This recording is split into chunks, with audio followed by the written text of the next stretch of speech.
අද හොයලා දෙන්න හදනේ කොස් හදන කාලට දකුණේ අය පිස්සුවෙන් වගේ කන කොස්මෝජු ඔහෙලා අමු මිරිස් පලා ගනිද්දි දෙපැත්ත ඉතුරු කළ මැදින් විතරක් පලා ගන්නෝ ඒ ලොකු සුදු ඔය ඕක දෙහි දානවයි දෙහි කඩන්නේ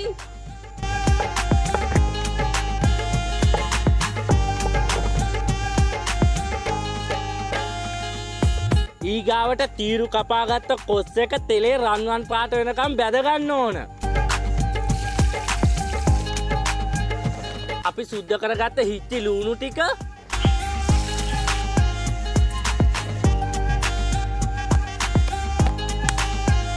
මිරිස් තප්පර 5ක් විතර තෙලේ බැද ගන්නවා. මේක තප්පර 5ක් විතර තෙලේ බැද ගන්න කිව්වේ එතකොට මේකේ කොළ ගතිය මාරම විදියක් තියෙනවා.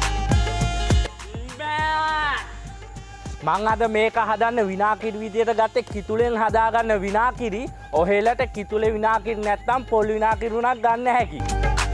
නිකම්ම මෝජුවට අබ දැම්මොත් එහෙම අමුතු තිත්ත ගතියක් එනවා. මචං අබවල තියෙන තිත්ත ගතිය නැති කරගන්න විනාකිරි එකක් දාලා විනාඩි 15ක් 20ක් විතර තීන්න අරිනවා. අබ විනාකිරි මිශ්‍රණය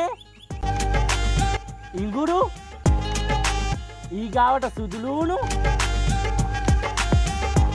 එනසාල් කරපු නැති හිච්චා මගේ රත්තරන් ලොකු සුදු අයියේ මේක ඉක්මනට හදාල් දෙනවයි හදාල් දිය යකෝ රටකට යන්න නැතුව අනේ යකෝ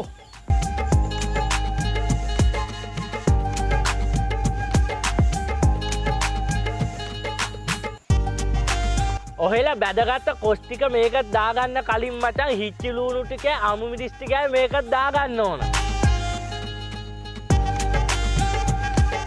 රන්වන් පාට වෙනකම් බැදගත්ත කොස් ටික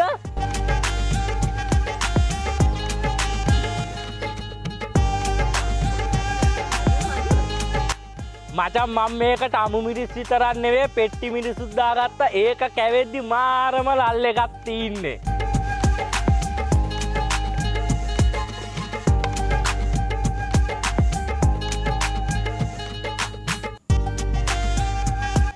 මේවා කොස් වලින් හැදුනා ටොප් බඩු